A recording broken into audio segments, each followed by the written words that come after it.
ও ভাই, কি দেখলাম, এটা কি দেখলাম একেবারে লাস্ট কয়েক বছরে এই আমাদের যে বাংলা, ইন্ডিয়ান বাংলা, এপার বাংলা এবং ওপার বাংলা, এই দুই বাংলাতেই লাস্ট কয়েক বছরের সেরা কাজ সেটা হচ্ছে কিন্তু ভাই তুফান। কি লাগছে তুফানে, সাকিব খানের যে লোক যখন মোশন পোস্টার এসেছিল তখন একটা কিন্তু ইঙ্গিত কিন্তু দিয়ে দিয়েছিল, আর আজকে এলো তুফানের টিজার। ও জাস্ট লন্ড ভন্ড, যাকে বলা হয় লন্ড ভন্ড করে দিল একেবারে টিজারে। কি অসাধারণ, একেবারে সাউথ লেভেলের যে টিজার। যে অনেকেই একটা যে এলিগেশন লাগায় বাংলা সিনেমার প্রতি, যে বাংলা সিনেমা, যে আমরা কেজিএফ বলি না কেন, আর আর বলি না কেন, তাছাড়া পুষ্পা, ওদিকে অ্যানিম্যাল আছে বলিউডের, তাছাড়া বিক্রম আছে কামাল হাসানের, এই যে বিক্রম লেভেলের সিনেমা বাংলা থেকে হয় না কেন, এসব সব ভাই ভুলে যাও। একেবারে একেবারে হুবহু সাউথ ইন্ডিয়ার লেভেলে, একেবারে বিক্রম কেজিএফ এর লেভেলে একেবারে মেগাস্টার সাকিব খান কিন্তু নিয়ে এলো এক টিজার।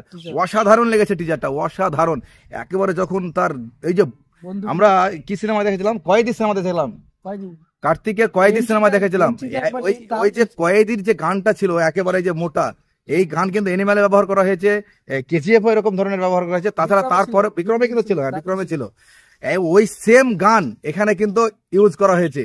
তাই বলে বলছি না যে কোনো কপি, এটা কোনো ধরনের কপি না, যে একটা মাধ্যমে তুফান ফুটে উঠছে। এটা অবশ্যই নতুন তো গল্প আছে, এবং বাংলা সিনেমার ইতিহাসে একেবারে ইতিহাসই বলবো এখানে।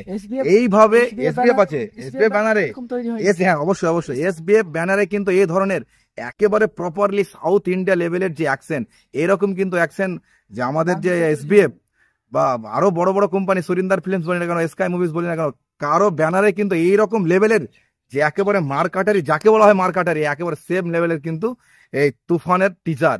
জাস্ট অসাধারণ। তারপরে যে মানুষটার কথা না বললেই কিন্তু একেবারেই কিছু থাকবে না, সেটা হচ্ছে কিন্তু চঞ্চল চৌধুরী। একেবারে ঠান্ডা মেজাজে হাসতে হাসতে একবারে ক্যাঙ্গেলটা কিন্তু এভাবে এলো, আর কি বললো, তুফান সত্যি ভয় পেয়ে গেছি রে।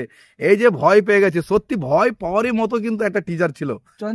চঞ্চল চৌধুরীকে আবার নতুন রূপে, নতুন অবতারে কিন্তু দেখতে পেয়েছি, যেভাবে আমরা নাটকে তার দেখতে পাই বা যে সিনেমাতে তাকে যেভাবে সিনেমায় দেখেছি, এটা ভিন্ন ধর্মী চরিত্রে আমরা অবশ্যই। তাছাড়া কিন্তু নেগেটিভ চরিত্র, আর নেগেটিভ চরিত্রটা কিন্তু একেবারে যে লড়বড়ে যে চরিত্রটা হবে বা যেরকম সচরাচর হয়ে থাকে বাংলা সিনেমায়, সেরকম কিন্তু এই চরিত্র থাকবে না।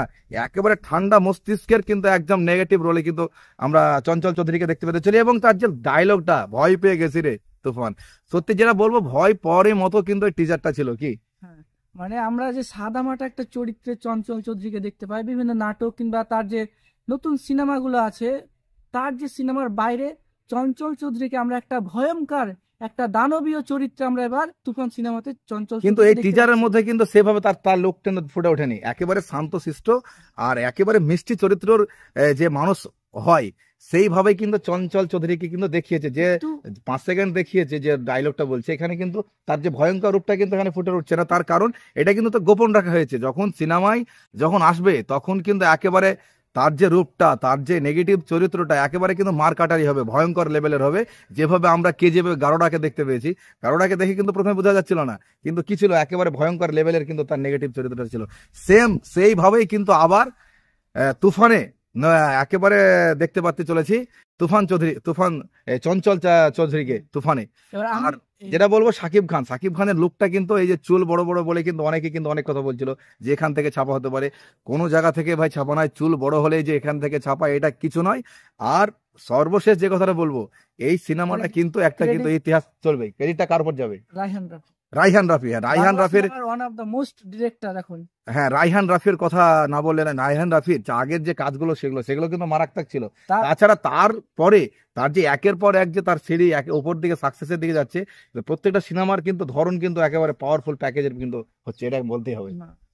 রায়হান রাফি যে সিনেমাগুলো করে, তার ওই সিনেমা থেকে বাইরে বেরিয়ে একটা বিভিন্ন ধর্মী একটা সিনেমা তৈরি করা তিনি চেষ্টা করছেন। তার সিনেমাগুলো একটা মেয়ে ক্যারেক্টার থাকে, তারপরে সেগুলো নেগেটিভ চরিত্র থাকে, সেগুলো থেকে বাইরে বেরিয়ে এসে তিনি একটা ভিন্ন ধর্মী সিনেমা মানুষের সামনে উপস্থাপন করার তিনি চেষ্টা করছেন নিজে। তাই বলে যে বাংলাদেশে যে ধরনের সিনেমা হয় সেই লেভেলে কিন্তু নাই, একেবারে বাংলাদেশ প্লাস ইন্ডিয়ান যে দুটোকে একেবারে মিক্স করে যেটা তৈরি হবে সেটা হচ্ছে তুফান। কিন্তু একেবারে এখানে কিন্তু যে অ্যাকশন ডিরেক্টর গুলো আছে সেগুলো কিন্তু সাউথ ইন্ডিয়া থেকে আনা, চেন্নাই থেকে, অন্ধ্রপ্রদেশ থেকে। তাছাড়া আমাদের কলকাতা শুটিং হয়েছে এটার তুফানের।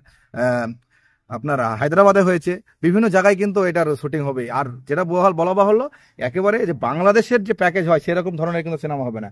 বাংলাদেশ এবং ইন্ডিয়া দুটোকে কিন্তু মিক্স করে একটা পাওয়ারফুল সিনেমা হবে, যেটা সর্বশেষ বলবো পাওয়ারফুল সিনেমা কিন্তু হতে চলেছে তুফান। জাস্ট অসাধারণ অসাধারণ অসাধারণ, কোনো কথা হবে না। সর্বশেষ যে কথাটা বলবো, আমরা কিন্তু অবশ্যই এই সিনেমাটা কিন্তু দেখবো, সাপোর্ট করবে বাংলা সাপোর্ট কি একেবারে ফুল সাপোর্ট। প্রচার করব আমরা, এখানে প্রমোশন করব, আমরা অবশ্যই প্রমোশন করব আমাদের এই মুর্শিদাবাদে এবং ওয়েস্ট বেঙ্গলে। লালগোলা তাছাড়া চেন্নাইতে থাকি আমি, চেন্নাইতে বিভিন্ন জায়গায় কিন্তু আমার এই চ্যানেলে কিন্তু প্রমোশন আসবে, এটা কিন্তু গ্যারেন্টি। সাকিব খানকে দারুণ লেগেছে যে বাংলা সিনেমার হিরো যে দেখা যায় সেগুলোর থেকে বিভিন্ন ধর্মী চরিত্রে তিনি যা, আর তার অন্যান্য সিনেমা যেগুলো দেখেছি, এর আগে যে সিনেমাটা ছিল দেখেছি, তার থেকে দারুণ লেগেছে। সাকিব খানের দারুণ অভিনয় করেছে, একজন অ্যাকশন হিরো যেরকম হওয়া উচিত সেম পারফেক্ট তিনি অভিনয় করেছেন। আর অন্যান্য সিনেমা যে ডায়লগ ডেলিভারি দেখতে পাই তার থেকে কিন্তু একটু আলাদা, একেবারে গোটা গোটা করে বলছে, একেবারে স্পষ্ট line by line point by point dialogue delivery করেছে। অসাধারণ অসাধারণ হয়েছে, কোনো কথা হবে না। টেক কেয়ার, বাই বাই, দেখা হচ্ছে নতুন কোনো ভিডিওর মধ্যে। দারুণ অভিনয় হয়েছে।